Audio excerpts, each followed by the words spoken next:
तो आज हम इक्विवेलेंट मास डिस्कस करके मोलारिटी एंड नॉर्मलिटी ये 3 पॉइंट हम डिस्कस करेंगे, ठीक है? तो एक हो गया हमारा इक्विवेलेंट मास,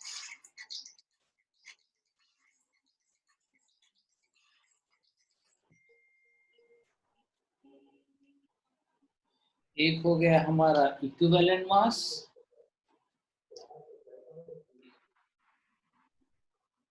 दूसरा डिस्कस करेंगे नंबर ऑफ इक्विवेलेंट, तीसरा डिस्कस करेंगे मोलारिटी और चौथा डिस्कस करेंगे नॉर्मलिटी। तो we will try to complete this four, ठीक है? अभी हम बेसिक कंसेप्ट ही पढ़ रहे हैं, ठीक है? अभी तक हम सिर्फ बेसिक कंसेप्ट ही पढ़ रहे हैं, ठीक है? बेसिक कंसेप्ट केमिस्ट्री ही पढ़ रहे हैं, ठीक है? We are not been to the any chap मतलब स्पेशल चैप्टर जो एटॉमिक स्ट्रक्चर होता है या फिर जो भी पीरियोडिक क्लासिफिकेशन है, हम उस वही चैप्टर को नहीं गए हैं, ठीक है? पहले आप ये फंडामेंटल पढ़ लो, फिर आपको वो सब चैप्टर समझ में आएगा, ठीक है? तो आज हम ये 4 पॉइंट डिस्कस करेंगे, तो जितना भी हो सकेगा उतना हम डिस्कस करते हैं, ठीक है? मैक्सिमम जितना भी हो सकेगा। तो पहले हम डिस्कस करते हैं equivalent mass. I think equivalent mass actually इतना ज्यादा है कि आई थिंक वो टोटल टाइम इक्विवेलेंट मास में ही चला जाएगा, ठीक है? तो हम डिस्कस करते हैं व्हाट इज इक्विवेलेंट मास।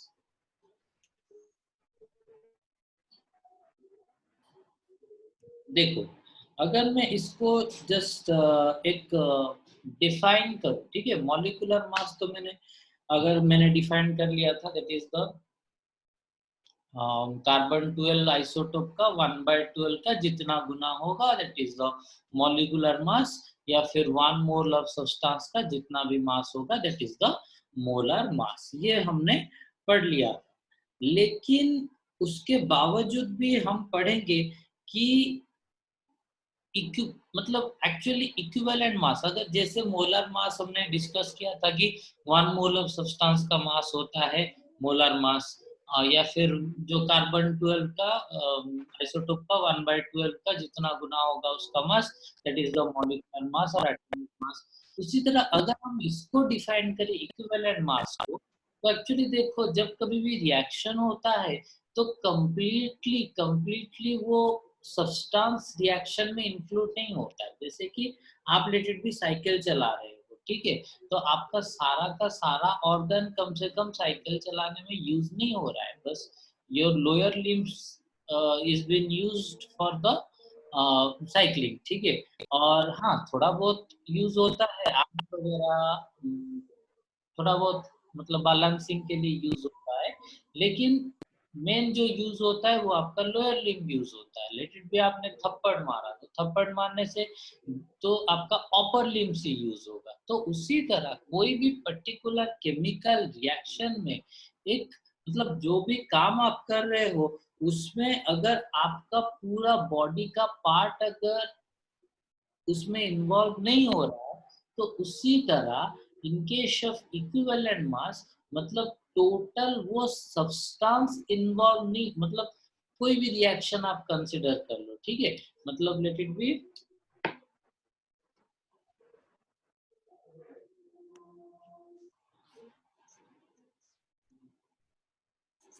ठीक है? तो actually NH3 plus HCl give rise to NH4Cl।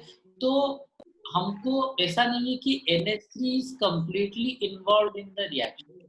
NH3 का जितना भी मास, अगर हम इक्विवेलेंट मास को डिफाइन करें, तो एक रिएक्टेंट का जितना भी पार्ट, जितना भी मास रिएक्शन में इन्वॉल्व होता है, जैसे कि आपने एक काम किया, उसमें जितना भी पार्ट आपका, जो भी बॉडी पार्ट आपका इन्वॉल्व हुआ वो काम में, उसी तरह एक रिएक्शन में जितना भी पार्ट, आपके बॉडी का जितना भी पार्ट वो काम में इन्वॉल्व होगा, उसी को हम बोलते हैं, जो भी काम में इन्वॉल्व होगा, वो रिएक्शन में जितना भी मास वही रिएक्शन कंप्लीशन में इन्वॉल्व होगा, उसी को भी हम बोलते हैं क्या? It is the equivalent mass. मतलब एक रिएक्टेंट का जितना पार्ट रिएक्शन में इन्वॉल्व हो रहा है, एक्चुअल रिएक्शन में मतलब कॉलिजन होगी, ये इसके साथ मिल गया, वो इसके साथ मिल गया, ऐसे मिलजुल के जो रिएक्शन जो ऐसे बना दिए, तो उस रिएक्शन में जितना भी पार्ट, वो रिएक्टेंट का जितना मास इन्वॉल्व होना होगा रिएक्शन में, उस मास को हम बोलते हैं इक्विवेलेंट मास। ठीक है, तो ये हो गया इक्विवेलेंट मास का। अगर एक मतलब मैं एक पर्टिकुलर डेफिनेशन के हिसाब से बताऊं, तो ये हो गया इक्विवेलेंट मास। ठीक है, लेकिन इक्विवेलेंट मास का अलग सा डेफिनेशन भी है।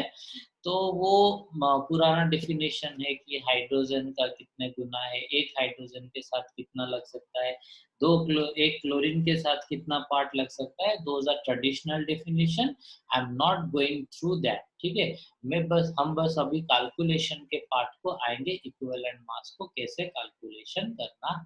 ठीक है, तो इक्विवेलेंट मास का एक फंडामेंटल फॉर्मूला याद रखना, equivalent mass of a particular substance is equal to molecular mass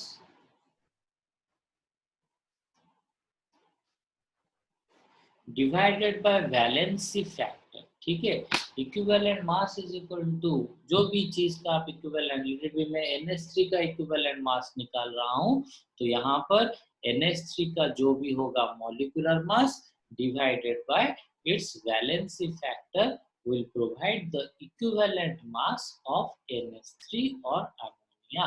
ठीक है, तो ये यहाँ से हमको, हाँ, इक्विवेलेंट मास हमारा निकलेगा, मॉलिक्यूलर मास हमको पता है, लेकिन what is actually the valency factor. ठीक है, हमको ये जो इक्विवेलेंट मास का जो भी मतलब सॉफ्ट टॉपिक है ना, इक्विवेलेंट मास बेसिक कंसेप्ट का बहुत ही मतलब 40% लगभग वो कैरी करता है। तो ये इक्विवेलेंट मास का जो भी 40% वो कैरी करता है, दैट्स ऑल अबाउट, हमको बस वैलेंसी फैक्टर डिसाइड करने में ही लग जाएगा। ठीक है, क्योंकि मॉलिक्यूलर मास तो हमको हमेशा याद रख के उसको हम ऐसे कैलकुलेट कर सकते हैं, उसमें कोई दिक्कत नहीं है। बस वैलेंसी फैक्टर एक्चुअली जो, ये जो वैलेंसी फैक्टर जो है, वो एक्चुअली क्या है, हमको वो चीज डिसाइड करना है। ठीक है, वैलेंसी फैक्टर एक्चुअली है क्या और कैसे हम निकालेंगे। ठीक है, तो फिर भी मैंने आपको वैलेंसी फैक्टर थोड़ा बहुत बता दिया था कि कोई भी आयोनिक स्पेसिस में लिटिल भी एल्यूमिनियम आप कंसिडर कर लो। ठीक है, अगर पूछा है इक्विवेलेंट मास ऑफ Al+3, तो that is equal to molecular mass. तो यहाँ पर तो एल्यूमिनियम तो मॉलिक्यूल नहीं है ना, यहाँ पर एटॉम है, तो एल्यूमिनियम का एटॉमिक मास होता है 27 डिवाइडेड बाय, मैंने बताया था कोई भी चार्ज स्पेसिस का वैलेंसी फैक्टर होता क्या है, उसका जो भी चार्ज होता है। ठीक है, तो that is by 3, that is 9। So 9 is the equivalent mass of aluminium plus 3। याद रखना, 9 is the equivalent mass of aluminium plus 3। तो हम कुछ इस तरह सॉल्व करते जाएंगे। ठीक है, नॉट ओनली ऐसे एल्यूमिनियम के केस की तरह बहुत सारा कंडीशन, अलग अलग टाइप ऑफ कंडीशन है, तो उसको हम डिसाइड करेंगे। ठीक है, एंड दूसरा चीज आप याद रखना कि सर आपने 9 लिखा, लेकिन उसके साइड में कुछ ग्राम, केजी वगैरह क्यों मेंशन नहीं किया। ये याद रखना कि equivalent mass is a comparative term, वो एक कंपैरेटिव टर्म होता है, एक रिलेटिव टर्म होता है, जिसमें एक्चुअली कुछ ऐसे यूनिट नहीं होता है। ठीक है, तो बस आप लोगों के लिए इतना याद रखना है कि इक्विवेलेंट मास का कुछ भी यूनिट होता नहीं है। मे बी मॉलिक्यूलर मास का यूनिट होगा क्या, एमयू, एटॉमिक मास यूनिट, और मे बी मोलर मास का मतलब एक मोल का मास का यूनिट हम कंसिडर करते हैं, ग्राम में कंसिडर करते हैं, लेकिन इक्विवेलेंट मास का कोई भी यूनिट होता ही नहीं है। ठीक है, तो नेक्स्ट हम आ जाते हैं। तो पहले कंडीशन में हम आएंगे कि इक्विवेलेंट मास ऑफ जो भी, पहले पहले हम आएंगे equivalent mass of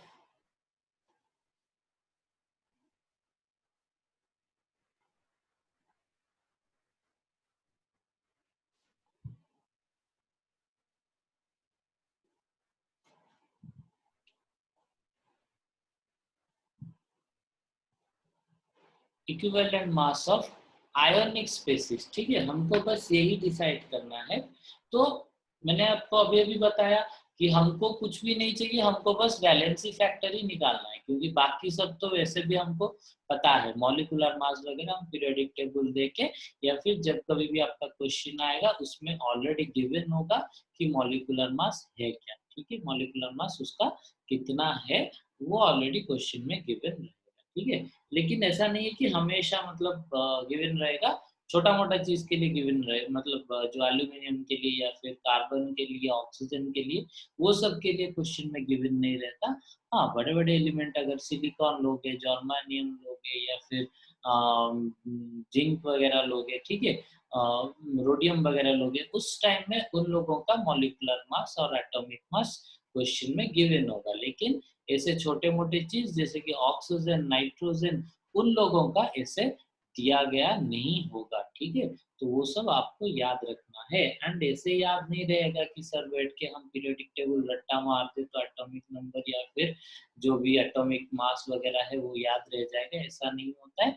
it needs practice, ठीक है। जब आप बहुत सारा क्वेश्चन सॉल्व करोगे, NaNO3 का मॉलिक्यूलर मास निकालो, AlCl3 का मॉलिक्यूलर मास निकालो, तो तब निकालते निकालते आप बार बार जब पीरियोडिक टेबल को ऐसे देखोगे, ठीक है, तो ऐसे कंटिन्यूअसली देख देख के, जो बोलते हैं practice makes a man perfect, ठीक है। तो यू ऑल आर वुमेन, तो जो भी है, तो practice makes the women and man perfect, ठीक है।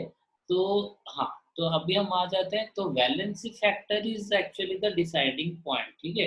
हमको बस सब केस में वैलेंसी फैक्टर निकालना है, ठीक है। तो एक आयोनिक स्पेसिस में एक्चुअली वैलेंसी फैक्टर होता कितना है, ठीक है।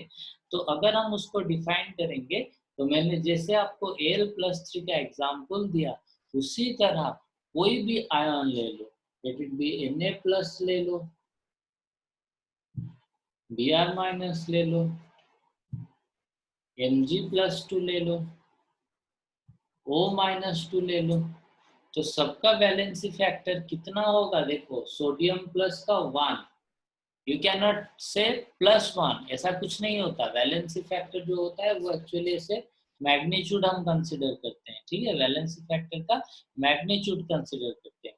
तो सोडियम का 1, ब्रोमीन का यहाँ पर -1 है लेकिन फिर भी उसका 1, मैग्नीशियम का यहाँ पर +2 है फिर भी उसका 2, ऑक्सीजन का -2 है फिर भी उसका 2, ठीक है।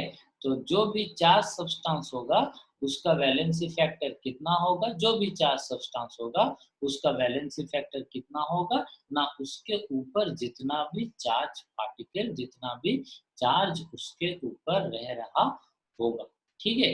ये एक हो गया आपका equivalent mass of ionic species में आपको कैसे वैलेंसी फैक्टर निकालना है, ठीक है। तो पहले हम इक्विवेलेंट मास के बारे में पढ़ते हैं, फिर हम आएंगे नंबर ऑफ इक्विवेलेंट के केस में, ठीक है।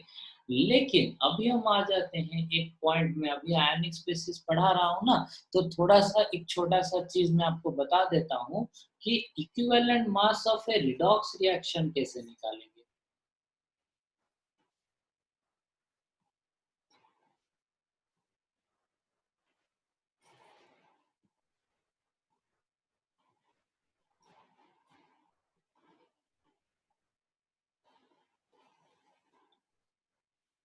रिडॉक्स रिएक्शन के बारे में आपको तो पता ही होगा, जहां पर ऑक्सीडेशन होता है या फिर रिडॉक्शन होता है, या फिर हम कंसिडर करते हैं बोथ होता है, ठीक है। एक रिडॉक्स रिएक्शन में हम कैसे एक्चुअली वैलेंसी फैक्टर निकालेंगे, ठीक है। Let us consider a point कि एक रिएक्शन हम कंसिडर करते हैं, Fe+2 is been converted into Fe+3, ठीक है। तो Fe+2 is been converted into Fe+3। मैंने अभी अभी बताया कि equivalent mass of ionic species निकालने के लिए हमको क्या करना है कि उसका मॉलिक्यूलर मास और atomic mass divided by valency factor, हमको यही करना है, ठीक है। हमने यही चीज पढ़ लिया कि इक्विवेलेंट मास और molecular mass by valency factor, ठीक है, हमने ये चीज पढ़ लिया। लेकिन द पॉइंट इज दैट कि अगर कुछ कोई रिडॉक्स रिएक्शन इस तरह दिया हुआ होगा, मतलब कोई ऑक्सीडाइज हो रहा है या फिर कोई रिड्यूस हो रहा है, ठीक है, तो यहाँ पर अगर बस पूछ लिया कि find out the equivalent mass of Fe, बस आयरन ही पूछ लिया, या फिर Fe+2 पूछ लिया, या फिर Fe+3 पूछ लिया, कोई भी। यहाँ पर अगर वो Fe+2 भी पूछे, या फिर Fe+3 भी पूछे, या फिर यहाँ पर Fe ही सिर्फ पूछे, ठीक है, कुछ भी पूछे, आयरन का हो या फिर Fe+2 का हो या फिर Fe+3 का हो, किसी का भी पूछे, तो यहाँ पर आपको वैलेंसी फैक्टर उन लोगों का चार्ज को कंसिडर नहीं करना है। यहाँ पर वैलेंसी फैक्टर क्या होगा ना, जितना चार्ज एक्सचेंज हुआ होगा, जितना इलेक्ट्रॉन्स एक्सचेंज हुआ होगा, जब कभी भी हम एक रिडॉक्स रिएक्शन कंसिडर करेंगे, तब वहां पर आइदर रिएक्टेंट का या फिर प्रोडक्ट किसी का भी अगर वैलेंसी फैक्टर पूछ रहा है, तो आपको उसका जो पर्टिकुलर चार्ज होता है Fe+2 या फिर +3, उसको आपको वैलेंसी फैक्टर कंसिडर नहीं करना है, ठीक है। अगर रिडॉक्स रिएक्शन दिया गया है तो, वरना तो नॉर्मली अगर ऐसे दिया गया होगा तो you can take the charge as valency factor, लेकिन अगर कोई रिडॉक्स रिएक्शन दिया गया है तो you can not consider the charges as the valency factor. यहाँ पर आप वैलेंसी फैक्टर किसको कंसिडर करोगे ना, द चार्ज वेरीड, मतलब इन दोनों के अंदर कितना चार्ज वेरी हुआ, कितना इलेक्ट्रॉन ट्रांसफर हुआ, ठीक है। तो यहाँ पर कितना इलेक्ट्रॉन ट्रांसफर हुआ, Fe+2 Fe+3 हुआ, यहाँ पर कितना इलेक्ट्रॉन ट्रांसफर हुआ, तो दैट इज, लिख सकता हूं, एक ही इलेक्ट्रॉन ट्रांसफर हुआ, ठीक है। तो now the valency factor becomes 1, ठीक है। तो अगर रिडॉक्स रिएक्शन में किसी का इक्विवेलेंट मास पूछे तो valency factor will be just 1, ठीक है। वहां पर वैलेंसी फैक्टर आपका हो जाएगा कितना, 1 हो जाएगा, कि जितना भी चेंज हुआ है। या फिर मैं और एक एग्जांपल ले जाता हूं, अगर मैं कंसिडर कर लूं कि Mg is been converted into Mg+2, तो यहाँ पर वैलेंसी फैक्टर कितना होगा, अगर पूछेगा यहाँ पर equivalent mass of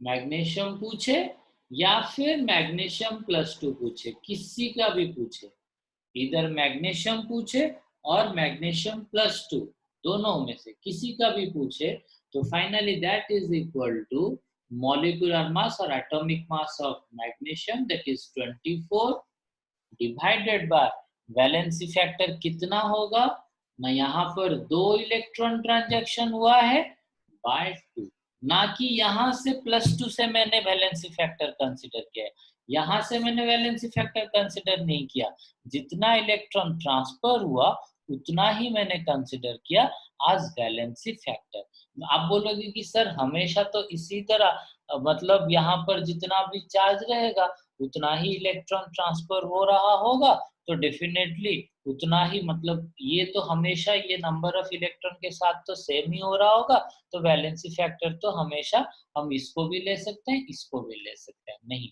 let us consider one example, एक एग्जांपल हम कंसीडर कर लेते हैं, that is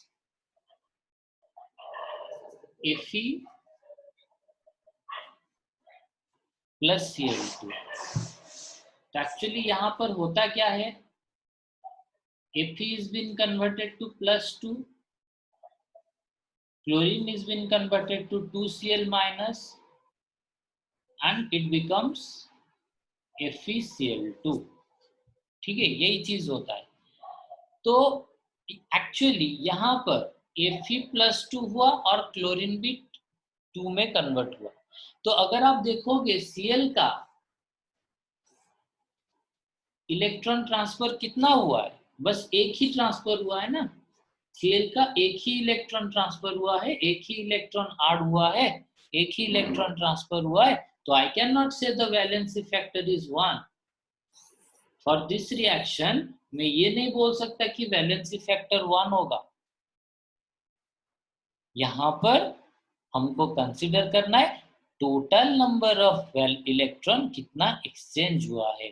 that is Fe से 2 इलेक्ट्रॉन, आयरन से 2 इलेक्ट्रॉन निकल के क्लोरीन के पास आ गए, मतलब आयरन से 2 इलेक्ट्रॉन निकले तभी जाके वो Fe+2 हुआ, आयरन से 2 इलेक्ट्रॉन निकले तभी जाके वो Fe+2 हुआ, एंड ये जो 2 इलेक्ट्रॉन जाके फिर क्लोरीन के पास ऐड होके कन्वर्ट होके Cl- में।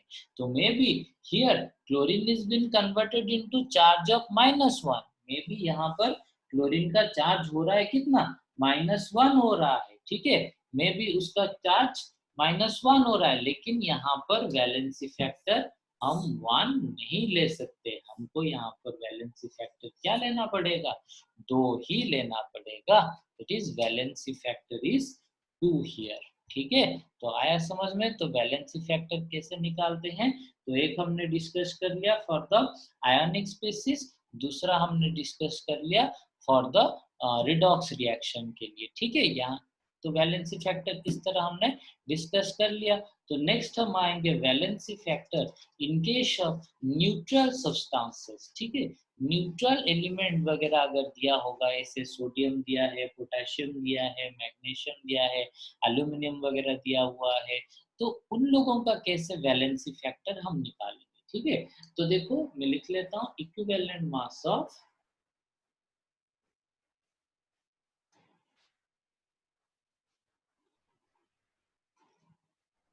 नॉर्मल और अनचार्ज्ड एलिमेंट, ठीक है। इक्विवेलेंट मास ऑफ नॉर्मल और अनचार्ज्ड एलिमेंट, मतलब कोई भी चार्ज्ड एलिमेंट ना हुआ तो, ठीक है। तो याद रखना हमेशा आप लोगों को मतलब पहले से भी पता होगा कि ग्रुप 1 एलिमेंट का ऑक्सीडेशन स्टेट और उसका वैलेंसी होता है +1, ग्रुप 2 एलिमेंट का पीरियोडिक टेबल अगर पास में है तो आप देख सकते हो, ठीक है। ग्रुप 1 का एलिमेंट होता है lithium, sodium, potassium, rubidium, caesium, francium. Group 2 element होता है जो आपका beryllium, magnesium, calcium, strontium, barium, radium.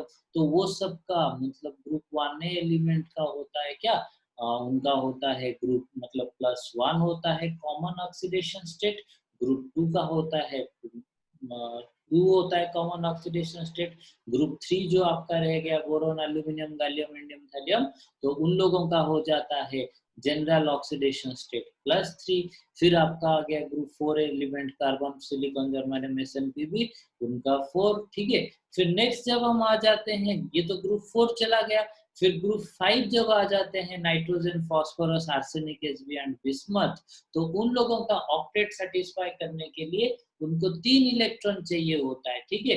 तो ऐसा नहीं है कि उनका ग्रुप नंबर 5 है तो उनका कॉमन ऑक्सीडेशन स्टेट भी हम 5 ले जाएंगे, ठीक है। तो ऑक्टेट सेटिस्फाई करने के लिए जितना भी इलेक्ट्रॉन चाहिए होता है या फिर जितना भी इलेक्ट्रॉन हमको कम करना पड़ता है उसको हम लेते हैं उसका जो भी वैलेंसी फैक्टर, ठीक है। तो आप रिडॉक्स चैप्टर में मैं आपको कंप्लीटली डिस्क्राइब करूंगा, ठीक है, कि किसका क्या क्या कॉमन ऑक्सीडेशन स्टेट है, ठीक है। रिडॉक्स चैप्टर में कंप्लीटली डिस्कस करूंगा, अभी आपको बहुत ही ज्यादा कंफ्यूजिंग लग रहा होगा। मैं रिडॉक्स रिएक्शन एक चैप्टर है उसमें बस इसी के बाद, ठीक है, बेसिक कंसेप्ट के बाद आई विल ट्राई कि मैं आपको रिडॉक्स चैप्टर पढ़ा दूं, ठीक है। रिडॉक्स चैप्टर या फिर एटॉमिक स्ट्रक्चर, ठीक है, ये मैं आपको पढ़ा दूं, ठीक है। तो जो भी है तो हम डिसाइड करते हैं अभी एक अनचार्ज्ड एलिमेंट का कैसे हम वैलेंसी फैक्टर निकालेंगे, ठीक है। तो याद रखना जितना भी आपको पता है, जितना भी आप लोगों को मतलब जितना भी आप लोगों को याद है मैं उसी हिसाब से ही बोलूंगा, ठीक है, उतना ही एग्जांपल्स लेके बोलूंगा, ठीक है। जनरली आपने देखा होगा सोडियम रिलेटेड भी पूछा है, इक्विवेलेंट मास ऑफ सोडियम पूछा है, ठीक है। तो सोडियम तो यहाँ पर न्यूट्रल है, तो यहाँ पर हमको वैलेंसी फैक्टर क्या कंसीडर करना है ना, यहाँ पर हमको वैलेंसी फैक्टर कंसीडर करना है सोडियम का जो कॉमन ऑक्सीडेशन स्टेट होता है,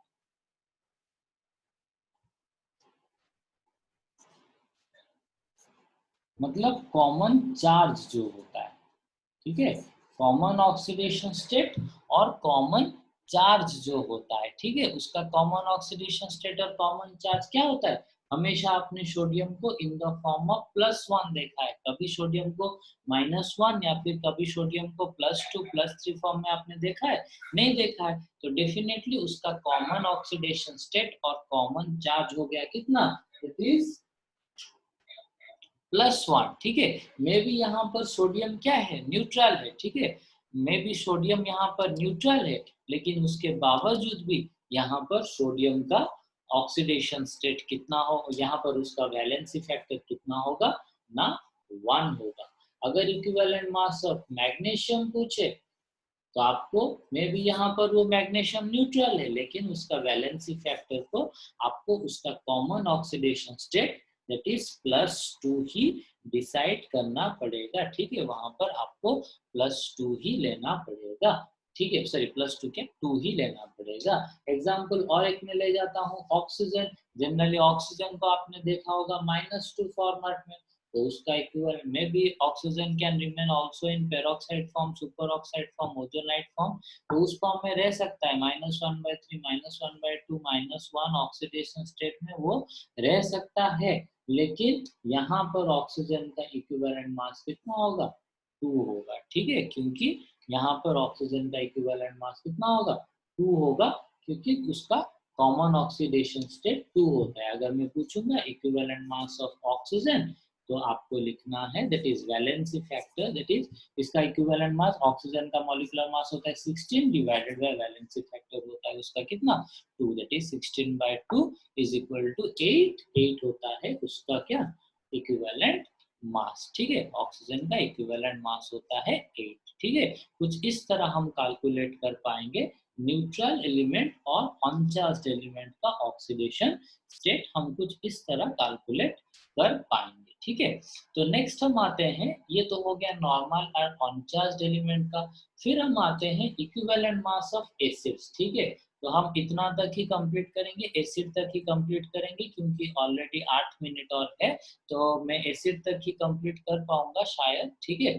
तो कंसिडर करते हैं, देखो इक्विवेलेंट मास ऑफ एसिड, ठीक है। तो एसिड जो होता है, ठीक है, एसिड जो होता है, हम यहाँ पर प्रोटोजेनिक एसिड कंसीडर करेंगे, ठीक है। यहाँ पर हम प्रोटोजेनिक एसिड ही कंसीडर करेंगे, ठीक है। What do mean by protogenic acid? Proto मतलब प्रोटॉन, जेनिक मतलब जेनेसिस, मतलब जो बना रहा होगा, ठीक है। जो प्रोटॉन बना रहा होगा, मतलब जो भी एसिड प्रोटॉन बना रहा होगा। प्रोटॉन क्या होता है? प्रोटॉन को अगर हम रिप्रेजेंट करना चाहे तो उसको कैसे रिप्रेजेंट करते हैं? That is simple, the H+ का ही हम प्रोटॉन बोलते हैं ना, क्योंकि हाइड्रोजन में आपको पता है, हाइड्रोजन में क्या होता है? एक इलेक्ट्रॉन होता है, एक प्रोटॉन होता है।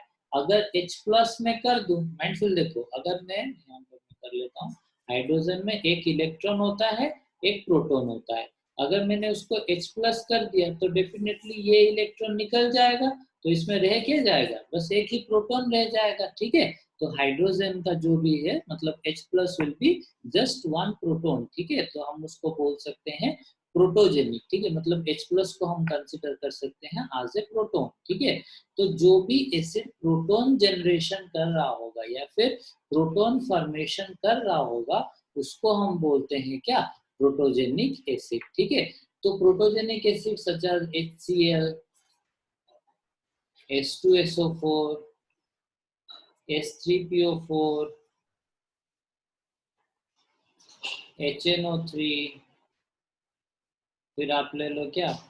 HCOOH, ठीक है, HNO2। तो ये सब हो गए आपके protogenic acid, they can provide H+ ion, ठीक है। तो एक प्रोटोजेनिक एसिड का या फिर एक एसिड का, उसी तरह वैलेंसी फैक्टर में तो आप यहाँ पर इन लोगों का मिला के मॉलिक्यूलर मास निकाल सकते हो। क्लोरीन का लेटेड भी HCl आप कंसीडर करोगे, मैं कंसीडर करता हूँ कि इक्विवेलेंट मास ऑफ HCl, ठीक है। अगर मैं equivalent mass of HCl consider करूं, तो यहाँ से सिंपल HCl का मास कितना होगा? हाइड्रोजन का मास होता है 1, क्लोरीन का मास होता है 35.5, दैट इज 36.5। तो टोटल उसका मॉलिक्यूलर मास हो गया 36.5 डिवाइडेड बाय वैलेंसी फैक्टर। तो यहाँ पर आपको प्रोटोजेनिक एसिड के केस में वैलेंसी फैक्टर कितना कंसीडर करना है ना, जितना भी उसका H प्लस डोनेटिंग कैपेसिटी होगा, वो जितना ज्यादा H प्लस दे पाएगा, वो जितना H प्लस डोनेट कर पाएगा, उसी को ही हम बोलते हैं क्या, H प्लस, उसी को ही हम बोलेंगे वैलेंसी फैक्टर। जैसे कि HCl में बस एक ही H प्लस है तो वो एक ही H प्लस डोनेट कर पाएगा, that is it's valency factor is 136.5। ये बहुत ही ज्यादा डीप कॉन्सेप्ट है, मैं आपको एक के बाद एक समझाऊंगा, ठीक है। तो फिर H2SO4 का 2 है तो उसका वैलेंसी फैक्टर कितना हो जाएगा 2। फिर H3PO4 का वैलेंसी फैक्टर 3। मतलब उसके बाद आप लोग मतलब कर सकते हो कि इन लोगों का जो भी नॉर्मली मॉलिक्यूलर मास कैलकुलेट करके सबको ऐड करके डिवाइडेड बाय वैलेंसी फैक्टर करके आप इक्विवेलेंट मास निकाल सकते हो। लेकिन मैं बस वैलेंसी फैक्टर निकाल रहा हूँ। H3PO4 का 3, HNO3 एक H प्लस दे पाएगा तो उसका हो गया 1, HCOH वो भी HCOH का स्ट्रक्चर में HNO2 का HNO2 एक ही दे पाएगा, उसका भी हो गया 1। अगर HCOH को कंसीडर करें, कुछ इस तरह है, आप लोगों ने प्रीवियस ईयर में पढ़ा होगा HCOH, ठीक है, फॉर्मिक एसिड, ठीक है, इसका स्ट्रक्चर होता है कुछ इस तरह।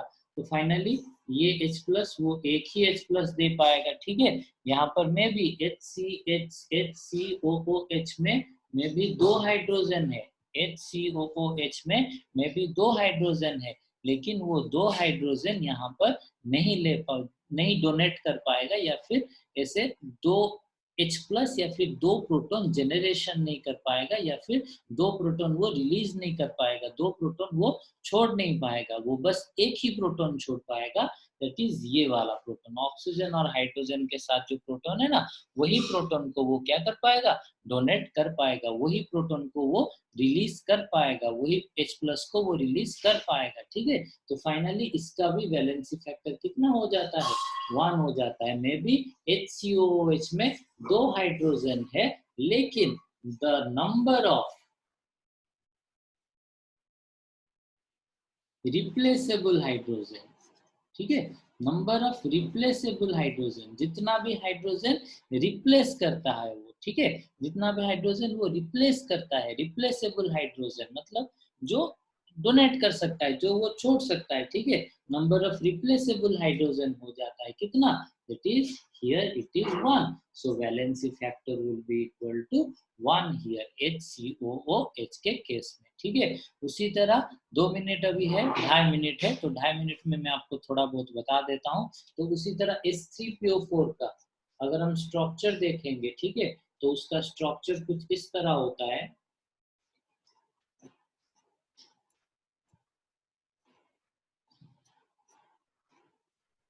ठीक है, ये होता है H3PO4 का स्ट्रक्चर। तो वो आराम से क्या कर पाएगा, यहाँ से H प्लस, यहाँ से H प्लस, यहाँ से H प्लस, 3 H प्लस वो डोनेट कर पाया, ठीक है, 3 H प्लस वो डोनेट कर पाया। तो H3PO4 का वैलेंसी फैक्टर मैं लिख सकता हूँ कितना, 3। लेकिन अगर वही H3PO4 के जगह पर मैंने लिख लिया H3PO3, ठीक है, याद रखो, अगर मैंने H3PO4 के जगह पर लिख लिया कितना, H3PO3, तो अभी क्या टाइम इतना जल्दी जा रहा है, ठीक है, तो इसका क्या होगा, एक और सेशन कर लेंगे, ठीक है, एक और सेशन कर लेंगे, छोटा सा सेशन कर लेंगे। तो इसका क्या होगा, देखो, P double bond O H O H O H, ठीक है, ये होता है H3PO3 का स्ट्रक्चर। तो फाइनली यहाँ पर आप देख सकते हो कि ये H प्लस रिप्लेसेबल है, ये H प्लस रिप्लेसेबल है, ना कि ये H प्लस, ठीक है, याद रखना, जो भी फॉस्फोरस के साथ जो भी डायरेक्ट हाइड्रोजन लगा होगा वो रिप्लेसेबल नहीं होता है, ठीक है। तो फाइनली ये रिप्लेसेबल नहीं है, यहाँ पर 2 H प्लस रिप्लेसेबल है, मे बी यहाँ पर 3 हाइड्रोजन है, मे बी यहाँ पर 3 हाइड्रोजन है, लेकिन रिप्लेसेबल हाइड्रोजन है कितना, बस 2 ही। तो वैलेंसी फैक्टर यहाँ पर कितना होगा H3PO3 का, मे बी यहाँ पर 3 हाइड्रोजन है, लेकिन मे बी यहाँ पर 3 हाइड्रोजन है, फिर उसके बावजूद भी उसका वैलेंसी फैक्टर रहेगा 3, ठीक है, ओके। तो आज इतना तक ही कंप्लीट करते हैं, ठीक है। तो नेक्स्ट क्लास हम ये सब फिर से कंटिन्यू करेंगे, यहाँ से ही कंटिन्यू करेंगे, H3PO2 का, HPO3 का कंटिन्यू करेंगे, ठीक है। तो मैं रिकॉर्ड करके लिंक आपके ग्रुप में भेज दूंगा, आप लोग उससे फिर से रिवाइज कर लेना, ठीक है। इतना तक भी करो, ठीक है, इतना तक ही करो, अच्छे से करो, याद रखना। फिर हम मिलते हैं परसों, ठीक है। परसों तो 12:30 बजे पहले आपका क्लास है, जो रिवीजन क्लास है, उसके बाद शाम को आपका